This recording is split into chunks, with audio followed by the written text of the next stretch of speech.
오늘 우리에게 주신 하나님 말씀은 구약성경 예레미야 1장 1절에서 10절까지의 말씀입니다.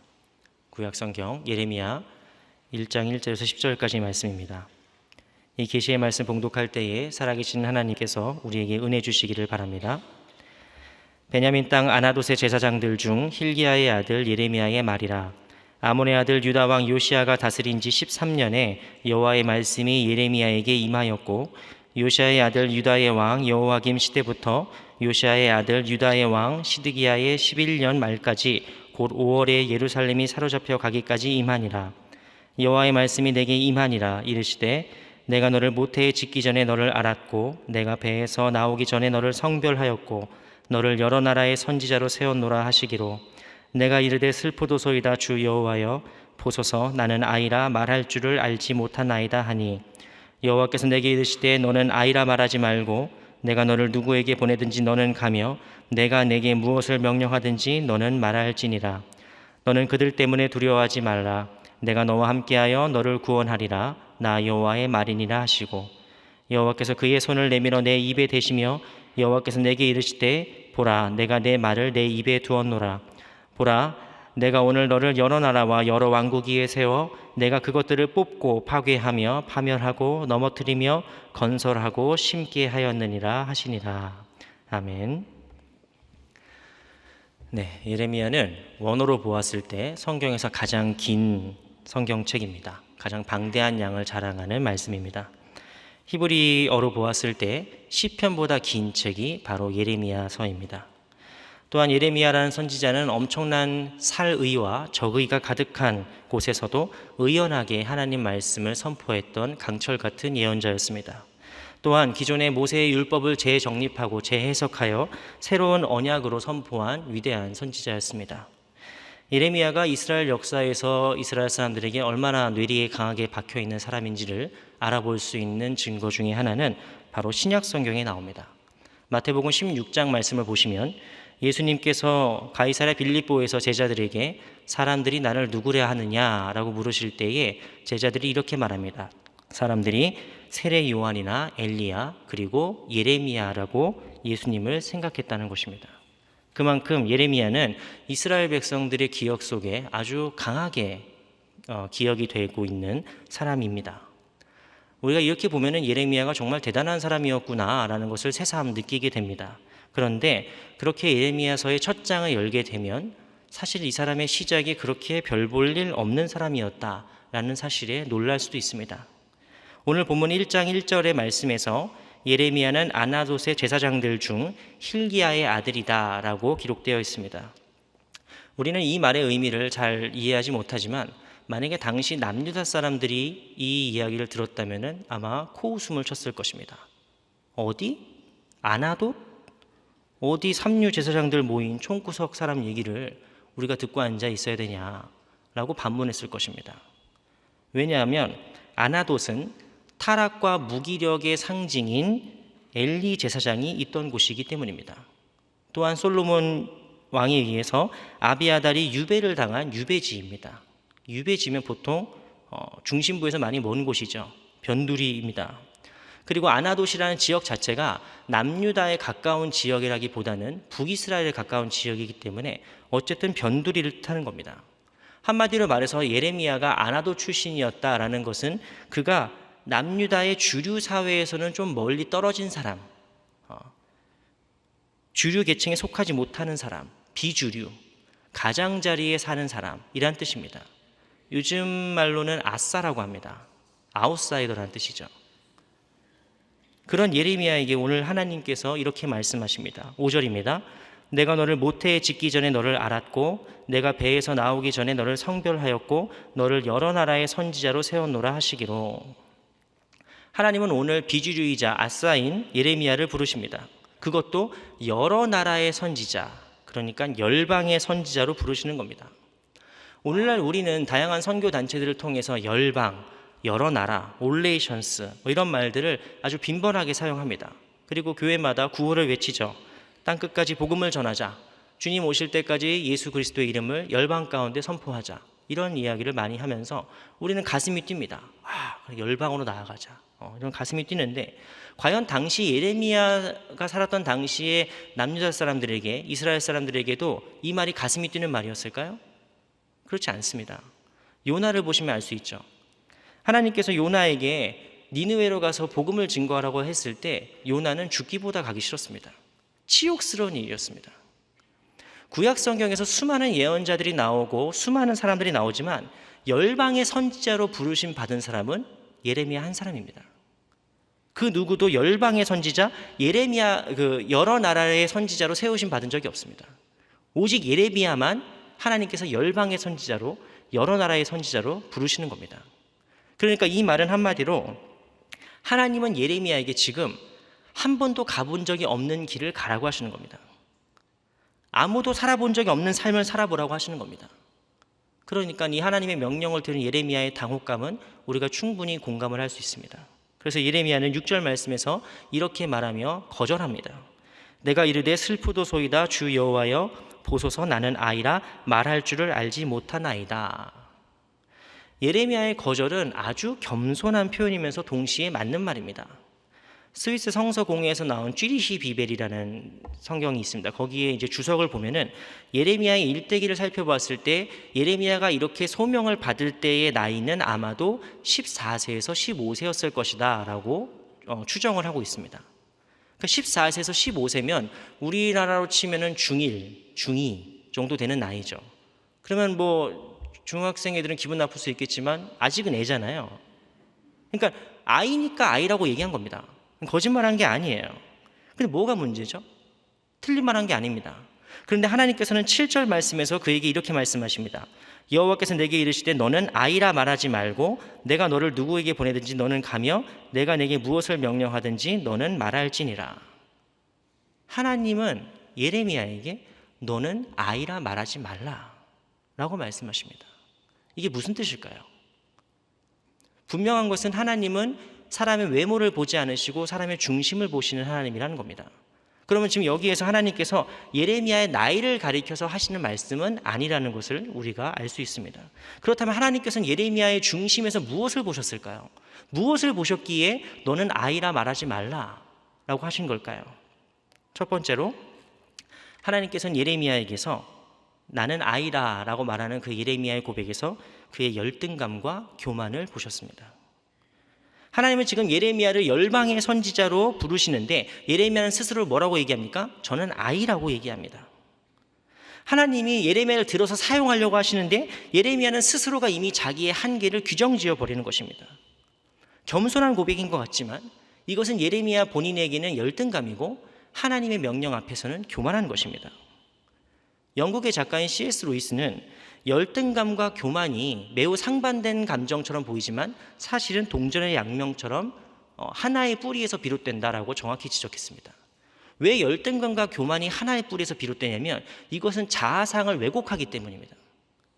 내가 실제로 있는 나의 모습이 아니라 교만은 나를 부풀려서 과장되게 생각하는 것이고 열등감은 나를 쭈그러뜨리는 거예요. 나를 축소해서 생각하는 겁니다. 그러니까 지금 자신은 아이입니다 라고 말하는, 변명하는 예레미야에게는 이미 그 어린 시절부터 비교의식과 왜곡된 자아상이 뿌리 깊게 박혀 있는 겁니다. 아니, 예루살렘 출신도 아니고 아나도 출신인 나한테 하나님이 왜 직접 말씀하시나? 그것도 열방의 선지자라니. 누구도 하지 못한 일을 어떻게 지방 출신 내가 하나? 예루살렘 성전에서 들어가서 제사장 사역도 못하는 내가 어떻게 감히 하나님의 이 위대한 사명을 감당할 수 있겠느냐 하는 것이죠. 예레미야는 그의 시절에 함께 살고 있던 수많은 주류 제사장들과 자신을 끊임없이 비교했습니다. 나는 출신도 아나도시고 나는 배경도 없고 나는 백도 없고 나는 뭐 공부를 잘하는 것도 아니고 내세울 것이 하나도 없는데 내가 무슨 하나님의 소명을 받느냐는 거예요. 그래서 여러분 성경을 보시면 하나님의 부르심을 받을 때 믿음의 사람들이 어떻게 고백하는 줄 아십니까? 주님, 저는 죄인입니다 라고 고백합니다. 이사야가 그랬고 베드로가 그랬습니다. 그런데 지금 예레미야는 뭐라고 얘기합니까? 저는 아이입니다 라는 겁니다. 이거는 겸손이 아니라 도망가는 거죠. 하나님의 부르심 앞에 도망가는 겁니다.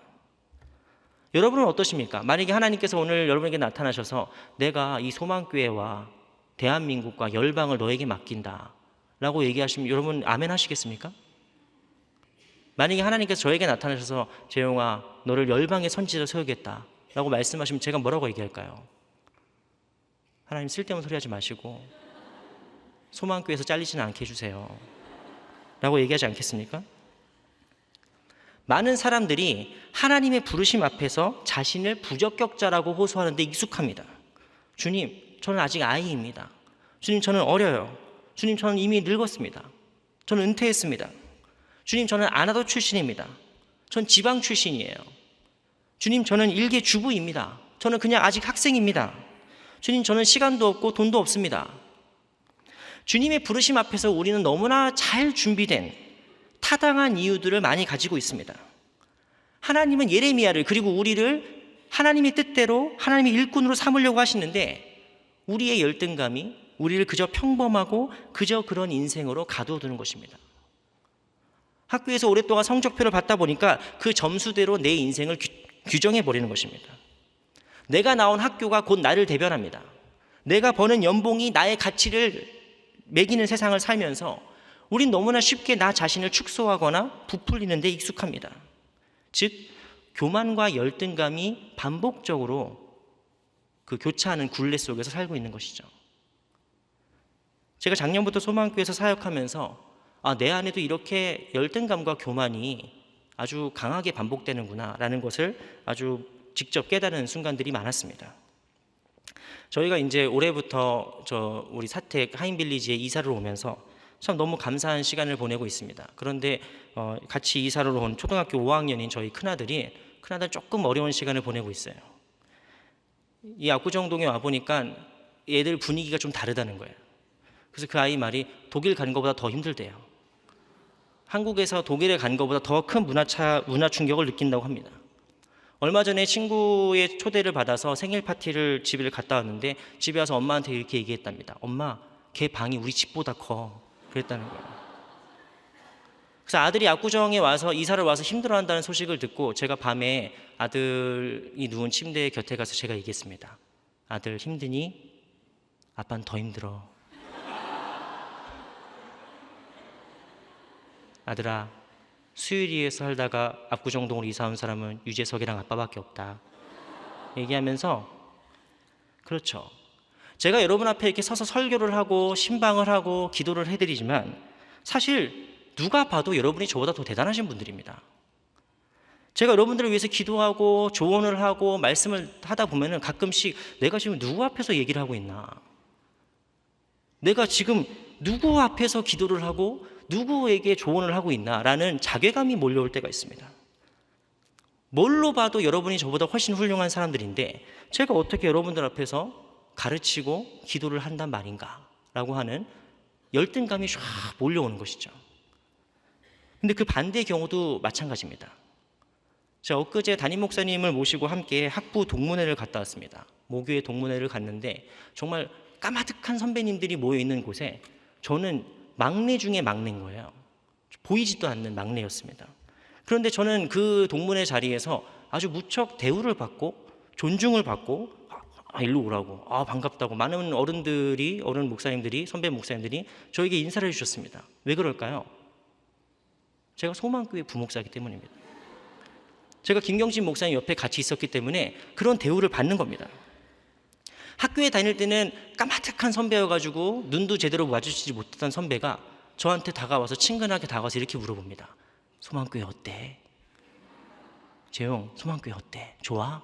저한테 물어봅니다. 그럼 제가 웃으면서 죽겠어요 이렇게 너스레를 떠는 거죠. 그런데 사실 속마음은 좋아 죽겠어요 이거예요. 근데 그렇게 얘기하는 제 모습이 너무 교만한 거예요. 저만 그렇습니다. 물론 저만 그렇습니다. 교만과 열등감이 얄팍한 거예요. 너무 상황이 조금만 좋아지면 교만해지고 상황이 조금만 나빠지면 열등감이 휩싸이는 거예요. 이런 얄팍하고 허약한 나의 정체성의 굴레가 저만 그런 거죠. 여러분들은 다 훌륭하셔가지고 이런 굴레에서 다 자유로우시겠지만 저는 그렇고 그리고 이 시대를 사는 수많은 사람들이 그렇습니다.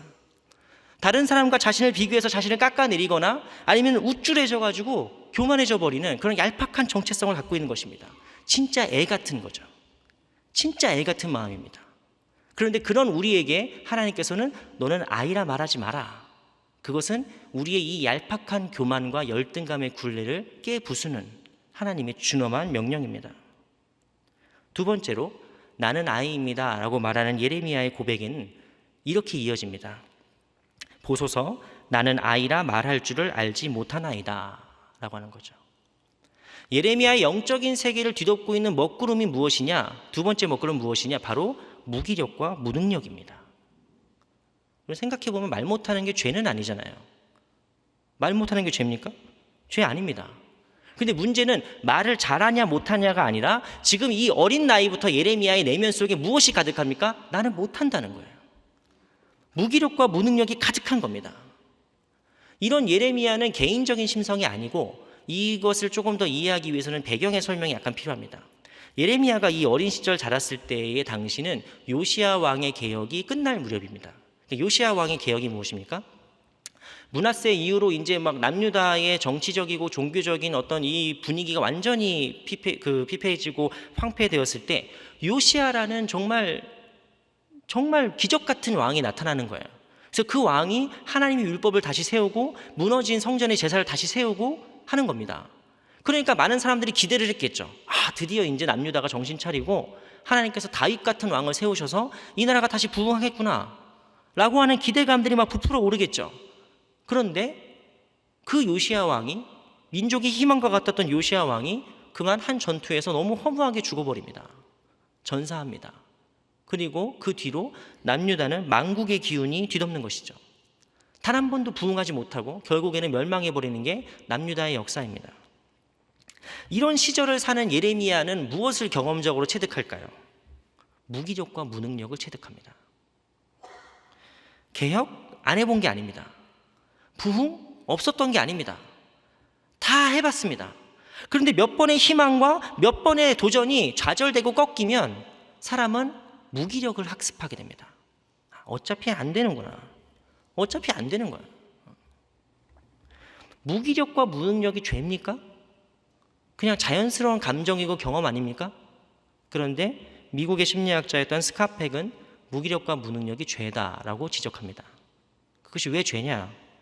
무능력과 무기력이란 내가 더 나아지려는 성장, 그리고 다른 사람을 더 사랑하려는 노력, 그리고 선을 향한 끊임없는 발전의 추구를 포기하기 때문입니다. 그래서 죄라는 거예요. 하나님이 세상을 창조하시고 인간에게 처음으로 주신 명령이 무엇입니까? 창세기 1장 28절 말씀입니다. 하나님이 그들에게 복을 주시며 하나님이 그들에게 이르시되 생육하고 번성하여 땅에 충만하라. 땅을 정복하라. 바다의 물고기와 하늘의 새와 땅에 움직이는 모든 생물을 다스리라 하시니라. 하나님께서는 세상을 창조하시고 인간에게 어떤 명령을 내리시느냐? 생육하고 번성하고 땅에 충만해서 땅을 다스리라는 거예요. 이 말씀을 정복과 파괴로 읽으면 성경 잘못 읽는 겁니다. 하나님께서 이 세상을 우리 보고 다스리라고 하셨을 때 그것은 하나님의 방법을 따라하라는 것이죠. 하나님의 사랑과 정의로운 방법대로 이 세상을 다스리라는 겁니다. 그러니까 하나님의 위임은, 우리를 향하신 하나님의 위임은 이 세상을 끊임없이, 이 세상 자체가 완성된 것이 아니라 이 세상을 향해서 끊임없이 진취적이고 긍정적으로 개발하고 발전시키는 개방성을 갖고 있으라는 겁니다. 이 세상은 끝이 아니에요. 좋은 게 좋은 거지 뭐 하고 끝낼 게 아니라 더 나은 방향을 위해서 노력하라는 겁니다. 그래서 독일의 신학자인 볼프강 판넨베아크는 인간이란 어떤 존재냐? 하나님이 창조하신 인간은 어떤 존재냐? 세계를 향한 개방성을 가진 존재다. 세계를 향한 개방성을 가진 존재. 더 나은 삶을 위해서 꿈꾸고 더 좋은 삶을 위해서 노력하는 인간이 바로 노력하는 존재가 바로 인간입니다. 그래서 괴테가 말하는 파우스트의 마지막 문장이 뭐라고 써 있느냐? 인간은 노력하는 한 방황한다 라고 끝납니다. 방황을 할지언정 노력해야 되는 거예요. 더 나은 삶을 위해서. 그런데 지금 예레미야는 어떤 모습입니까? 무기력과 무능력에 빠져서 그걸 포기하는 거예요. 저는 못합니다. 저는 아이고요. 저는 말할 줄 모릅니다. 라고 발뺌하는 것이죠. 이것이 비단 예레미야 개인의 일이겠습니까?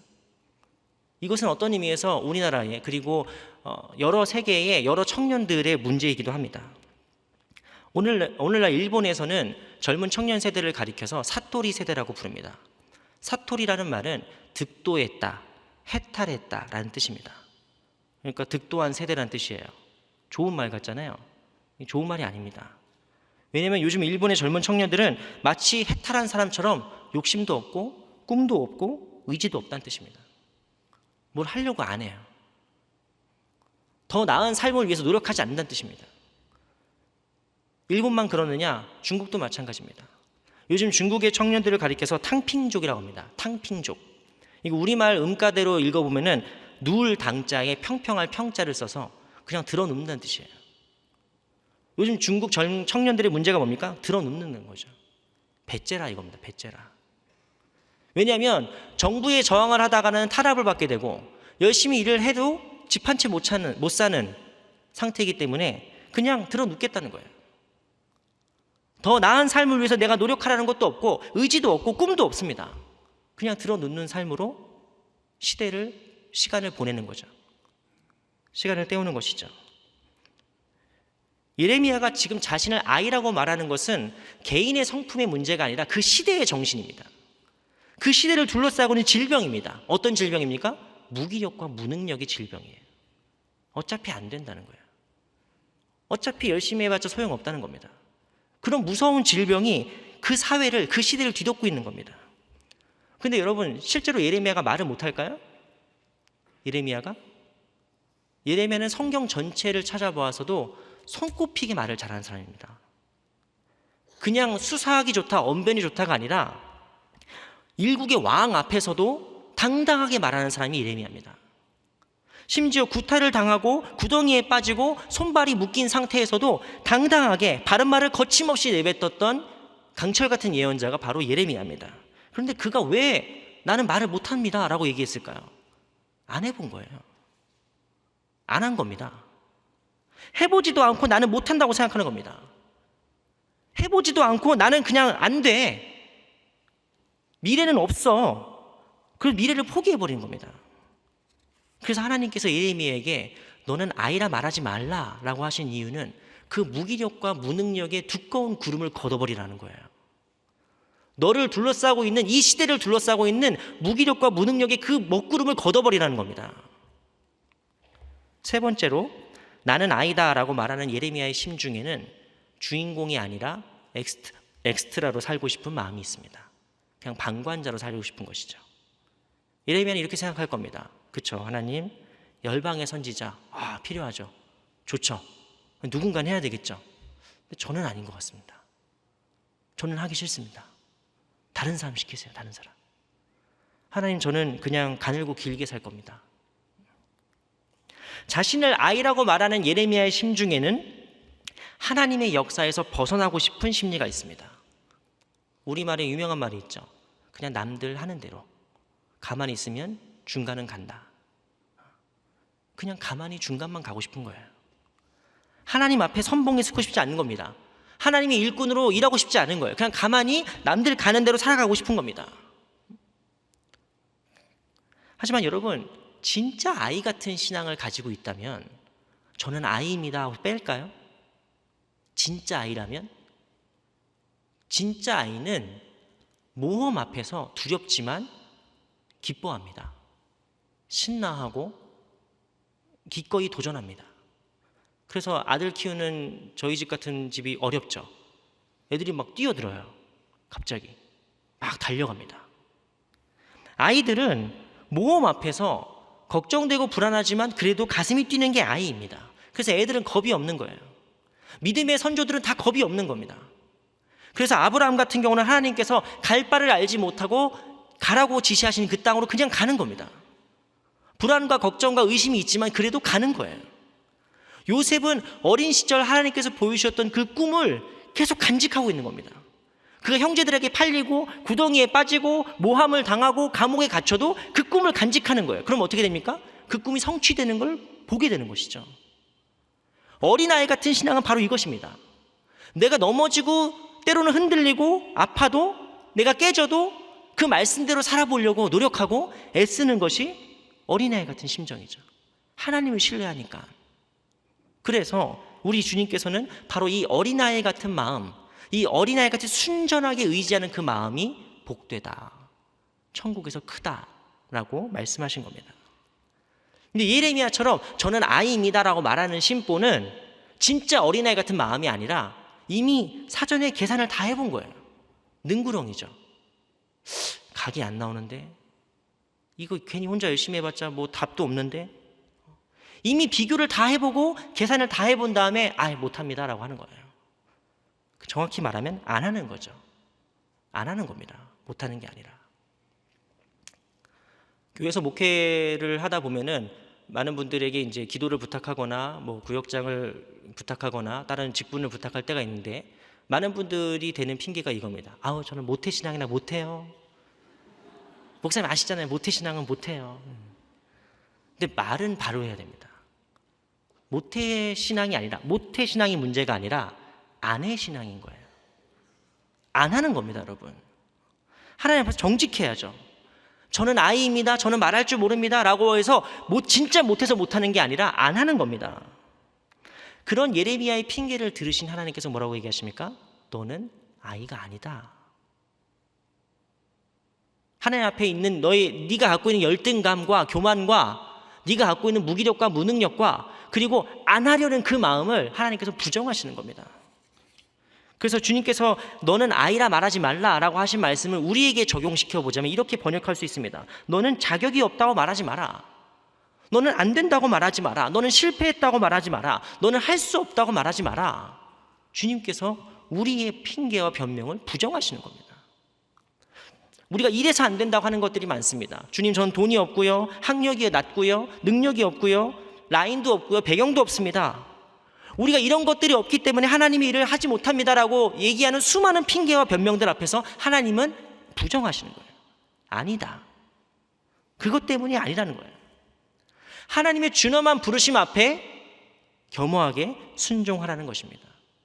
마치 당당하게 허리를 동인 대장부처럼 깃발을 높이 든 군대와 같은 여성처럼 하나님의 부르심 앞에 순종하라는 준엄한 부르심입니다. 그런 의미에서 우리 7절 말씀을 다 함께 봉독하겠습니다. 여호와께서 내게 이르시되 너는 아이라 말하지 말고 내가 너를 누구에게 보내든지 너는 가며 내가 내게 무엇을 명령하든지 너는 말할지니라. 여기에서 우리가 주목해야 될 관점은 내가 너를 누구에게 보내든지 내가 내게 무엇을 명령하든지 하면서 하나님은 예레미야와 나와 너의 관계를 계속해서 말씀해 주십니다. 그게 무슨 뜻입니까? 하나님은 지금 예레미야에게 불가능한 미션을 그냥 던져주는 악덕 상사 같은 분이 아닙니다. 못하는데 왜 못하냐 하면서 채근하고 윽박지르는 유격대 조교 같은 분이 아닙니다. 하나님은 예레미야에게 사명을 주시는데 혼자 내버려 두시는 것이 아니라 내가 너와 함께하고 내가 너에게 명령하고 내가 너를 보내겠다는 거예요. 무슨 말입니까? 동행하시겠다는 뜻입니다. 그래서 그 말씀을 조금 더 직접적으로 표현하기 위해서 9절에서 하나님께서는 어떻게 하시느냐? 9절에서 여호와께서 그의 손을 내밀어 내 입에 대시며 여호와께서 내게 이르시되 보라 내가 내 말을 내 입에 두었노라. 하나님은 예레미야 혼자 보내는 게 아닙니다.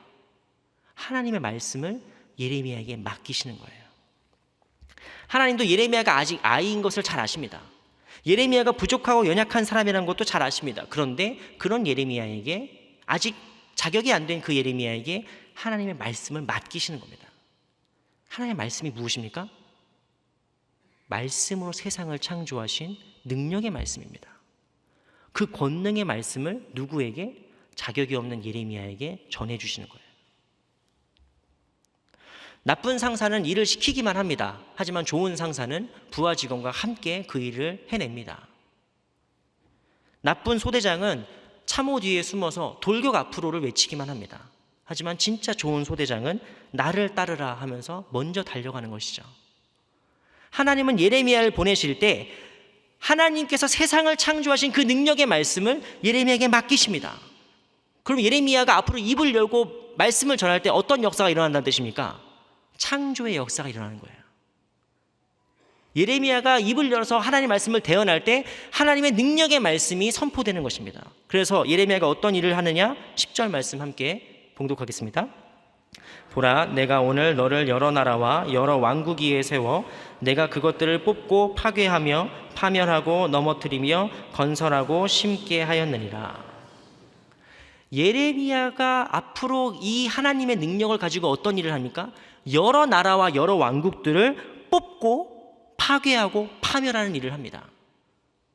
그것은 단순히 파괴적인 활동을 한다는 뜻이 아니라 썩은 것을 뿌리 뽑는다는 뜻이에요. 잘못된 것을 고친다는 뜻입니다. 그리고 하나님의 새로운 질서와 하나님의 새로운 언약을 기준으로 세운다. 그것이 예레미야가 사는 창조적인 인생입니다.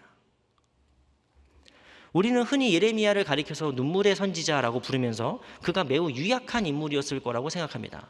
그런데 예레미야의 인생과 그의 삶을 깊게 연구했던 미국의 목회자였던 유진 피터슨 목사님은 예레미야를 가리켜서 예레미야를 쭉 연구한 다음에 한마디로 뭐라고 얘기했느냐? 최상의 삶을 산 인물이다. 최상의 삶을 산 인물이었다 라고 얘기하면서 그에 대해서 이렇게 묘사합니다. 그는 폭풍처럼 몰아치는 적대감과 무서운 의심의 소용돌이를 거치며 살았기 때문에 결코 온실에서 자란 경건한 제사장이 아니었다. 예레미야에게서는 점잖은 채 하는 모양이나 현실에 안주하는 자세나 혹은 바보같이 순진한 모습은 조금도 찾아볼 수 없다. 비록 그가 평생을 피곤에 지친 한계 상황에 놓이게 되고 사람들에게 조롱과 배척을 당했을지언정 그는 결코 사명에서 도망가지 않았다. 자신을 아이라고 얘기했던 예레미야의 인생은, 그 하나님 말씀을 받고 그 말씀대로 살아갔던 인생은 최상의 삶을 산 인생이 됩니다. 그는 아이가 아니고 대장부였고, 그리고 지금도 우리에게 예수님을 생각나게 하는 사람으로 기억되고 있습니다. 그래서 스스로를 아이라고 생각했던 그 예레미야의 인생을 하나님께서는 이미 1장 18절에서 19절에서 이렇게 예언하십니다. 예레미야가 어떤 인생을 살게 될 것이냐? 18절 말씀입니다. 보라, 내가 오늘 너를 그 온 땅과 유다 왕들과 그 지도자들과 그 제사장들과 그 땅 백성 앞에 견고한 성읍 쇠기둥 노성벽이 되게 하였은즉 그들이 너를 치나 너를 이기지 못하리니 이는 내가 너와 함께하여 너를 구원할 것임이니라. 여호와의 말이니라. 자기가 아이인 줄 알았던 예레미야의 삶이 뭐였습니까? 사실은 견고한 성읍, 쇠기둥, 그리고 노성벽 같은 인물이었습니다. 난공불락, 어떠한 칼과 어떠한 위협도 이 사람을 쓰러뜨릴 수 없는 거예요. 이것이 예레미야의 삶이고 오늘 하나님 말씀을 순종하는 우리의 인생이 될 줄로 믿습니다. 사랑하는 소망교회 성도 여러분, 우리는 아이가 아닙니다. 우리는 노인도 아닙니다. 우리는 부적격자들이 아닙니다. 우리는 그 하나님 말씀 앞에 아멘으로 순종하는 사명자들입니다. 우리는 세상이 감당하지 못할 견고한 성읍이며 쇠기둥이고 노성벽 같은 믿음의 사람들입니다. 세상이 우리를 속이는 말을 의지하지 마십시오. 너는 안 돼. 넌 자격이 없어. 넌 부족해. 라고 하는 세상의 평가들에 속아서 스스로를 아이라고, 스스로를 부족하다고 판단하지 마십시오. 하나님은 이 시간 우리에게 너는 아이가 아니다 라고 말씀하십니다. 이 말씀을 듣고 아멘으로 받고 이 말씀과 동행하며 하나님의 능력 있고 창조의 삶을 살아가는 저와 여러분 모두가 다 되시기를 주님의 이름으로 축원합니다. 기도하겠습니다. 오늘도 우리를 부르시는 하나님, 우리가 세상이 우리에게 정해준 성적표에 맞추는 인생들이 되지 않게 하여 주시옵소서. 열등감과 무기력과 방관자로 살고 싶어하는 우리의 죄를 용서하여 주시옵소서. 주님께서 우리에게 그 권능의 말씀을 맡기셨으니 우리의 삶 또한 창조의 삶이 되게 하여 주시고 우리가 가는 곳마다 생명이 피어나는 역사가 일어나게 하여 주시옵소서. 예수 그리스도의 이름으로 기도드리옵나이다. 아멘.